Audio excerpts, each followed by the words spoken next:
This is giving out prayer cards in Africa. I don't know which one of the native meetings it is. But when we had the meetings there, we had to have the natives of an afternoon and the whites of a night because they wouldn't let them mix. The only place they could be together, which we didn't know, was where the Lord told him to go to Durban. And there they had big iron gates and they separated them. But they could all be in the same meeting, but here they didn't.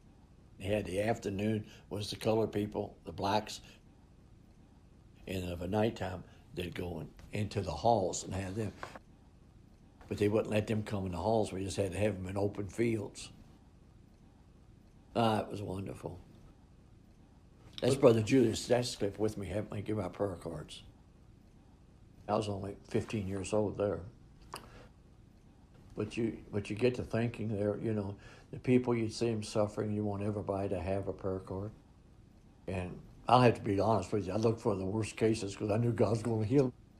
I wanted to see them get healed, But that was what we done to try to keep them from, just clombering.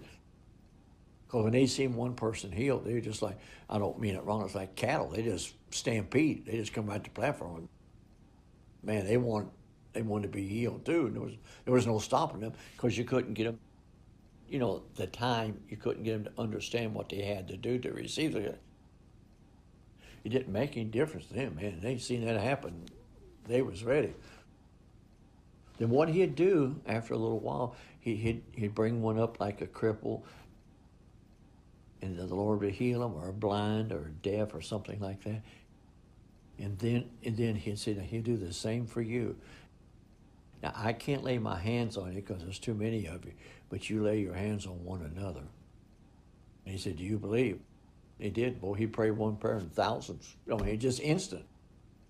One time in Durban, they called us at the hotel. He said, Brother Branham, go look out the balcony of your window.